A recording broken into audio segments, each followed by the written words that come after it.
Bonjour à tous et bienvenue à votre édition L'Info.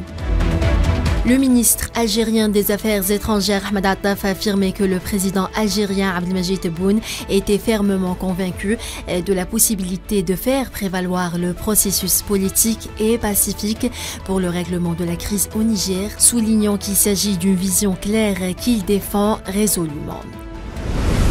Les pays membres du groupe des BRICS ont souligné hier à Johannesburg la nécessité de parvenir à une solution politique mutuellement acceptable à la question du Sahara occidental, conformément aux principes de la Charte des Nations Unies et aux résolutions de la légalité internationale. Donald Trump a été placé brièvement en état d'arrestation jeudi dans une prison à Atlanta pour ses pressions électorales en 2020 dans l'État américain de Géorgie, selon un document du bureau du shérif libéré grâce au paiement d'une caution de $200 000. Trump a rapidement quitté les lieux dans un convoi motorisé placé sous haute sécurité.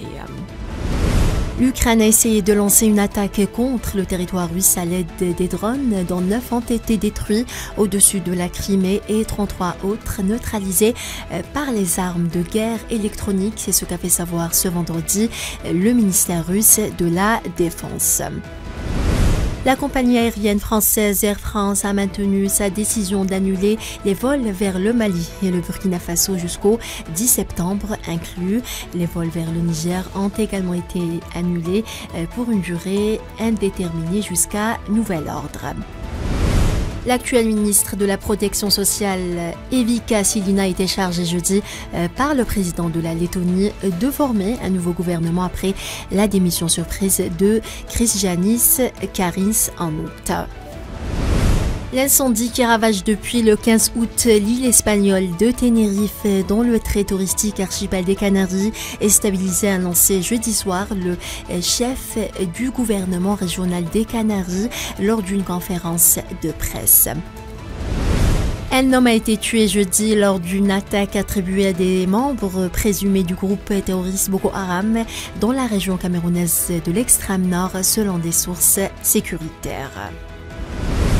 Un nouveau comité directeur de la commission électorale a été nommé hier par le Parlement vénézuélien et qui sera chargé d'organiser la présidentielle de 2024 à laquelle sera candidat le chef de l'État Nicolás Maduro.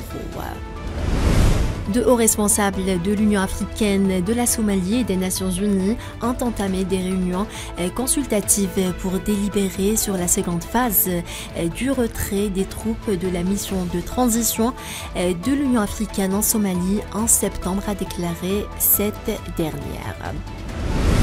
Un cargo japonais a chaviré dans la nuit de jeudi à vendredi au large de la préfecture de Wakayama après être apparemment entré en collision avec un autre cargo, faisant 2 disparus, ont rapporté ce vendredi les médias locaux. Voilà, c'est la fin de ce flash. Merci de l'avoir suivi.